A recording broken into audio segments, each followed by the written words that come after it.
आमचे मित्र आणि मनसेचे नेते आदरणीय श्री संदीप राणेजींनी आदरणीय मंत्री महोदय श्री प्रताप सरनाईक साहेबांच्या प्रेस नोट मला वाटते त्यांनी बघितले नाही, वाचलेले नाही। जर वाचले असतील तर कदाचित ह्या प्रकारचा त्यांनी आक्षेप घेतले नसतील।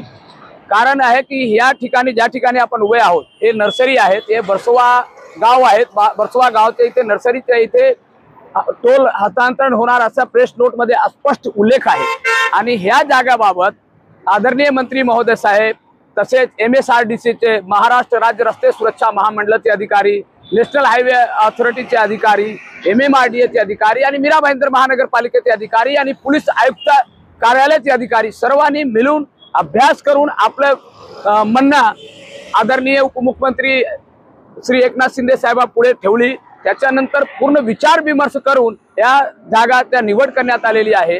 आणि ह्या ठिकाणी टोल नाका झाल्यामुळे मीरा भाईंदरच्या 15 लाख लोकांची मोठी वाहतूक कोंडीपासून दिलासा मिळणार आहे।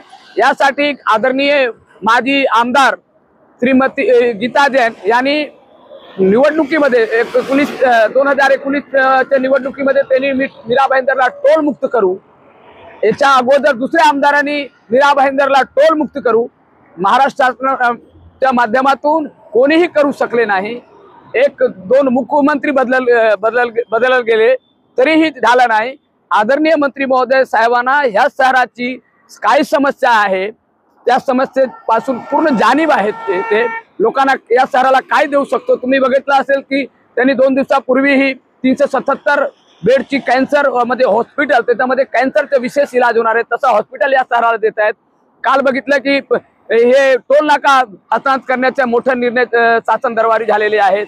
उद्या दहिसर टोल नाकेवर सकाळी 10 वाजता येणार आहेत की आणखी जोपर्यंत हे टोल नाका हस्तांतरण होत नाही तोपर्यंत नागरिकांना वाहतूक कोंडी होता कामा नये। त्यासाठी आणखी काय उपाययोजना करायला लागेल ते उपाययोजनासाठी उद्या सकाळी येणार आहेत। मला वाटते की कोणीही आक्षेप घेण्या अगोदर किंवा पत्र देण्या अगोदर कुठल्या तरी बातम्या देऊ नये। कुणाच्या बातम्याच्या आधारावरती प्रेस नोट काढणं, निवेदन देणं, अधिकाऱ्यांना धमकी देणं आणि हे सगळे योग्य नाही।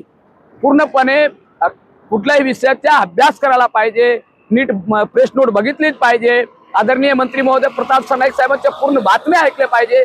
त्याच्यानंतर राहिला दुसरा विषय आहे की त्या ठिकाणी छत्रपती शिवाजी महाराजच्या पुतळ्यासमोर भगवा ध्वज लागले पाहिजे, त्या मताशी मी सहमत आहे।